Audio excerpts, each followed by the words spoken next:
There's a pretty cool concept that I came across many years ago. It was taught to me by an old world professor of mine in philosophy. And it really gave me, I think, one of the deepest insights that I've had in my own life, and I wanted to share it a bit.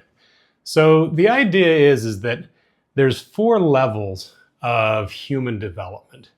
And those 4 levels of human development can kind of be mapped a little bit to like experiences that we all went through in our lives. And so the first one is, I want you to imagine you're a baby, right? And when you're a baby, what you really have is an unbelievable needs. You're hungry, you're tired, you're frustrated that you can't be understood by the humans around you. So you cry and you just want things. And so this is the first level of human development, is I want something, right? So over time, you grow and you get into that, let's call it like the twos, or the terrible twos period of time. And you decide the problem with wanting all the time is I can want to go left and I can want to go right, but I can't do it at the same time. So we come up with this next level of human development, which is decision making, right? So now we can decide what we want and we can pursue that thing. Now, if you ever watched like a 2-year-old, the difference between sort of their desire and their thought is basically none. Like, I want to go this way, they go that way. I want to go this way, they go that way. I'm hungry, I'm tired. They want to jump off a couch, they will just jump off the couch. But then they discover that there's a problem with just doing whatever you want. And this enters into the world of consequence, right? So if I face dive off of that couch, I'm introduced to the concept of pain.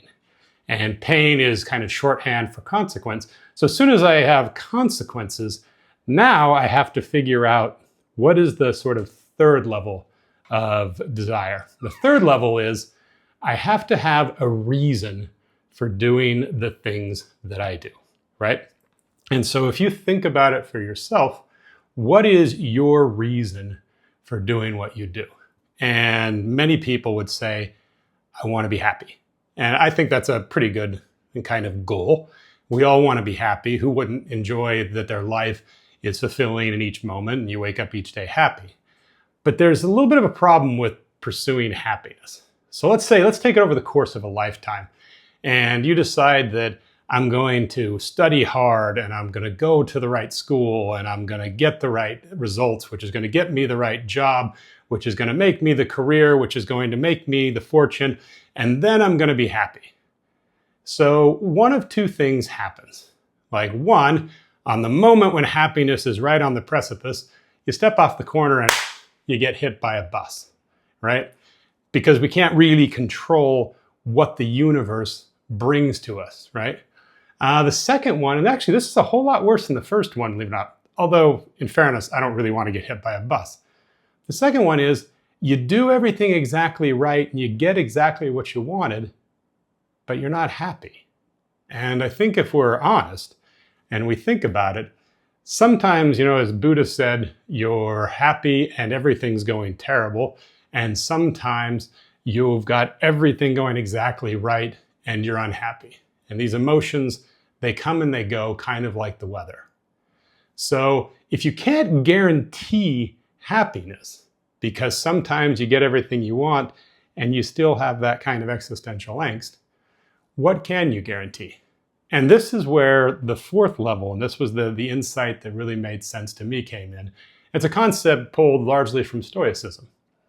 And it said, you cannot control what happens to you, but you can control the meaning of what happens to you.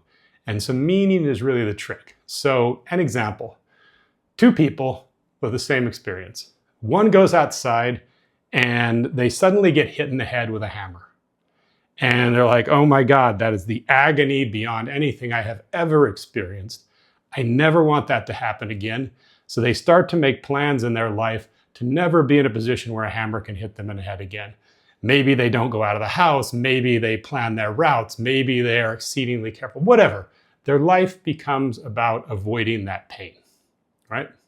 And I think a lot of us, if we're really honest, and we look back, you'll find there are tiny things that have happened in your life that you would do almost anything to avoid, probably creating more pain for yourself than the actual action was. So person number 2 gets hit in the head with a hammer. And they're like,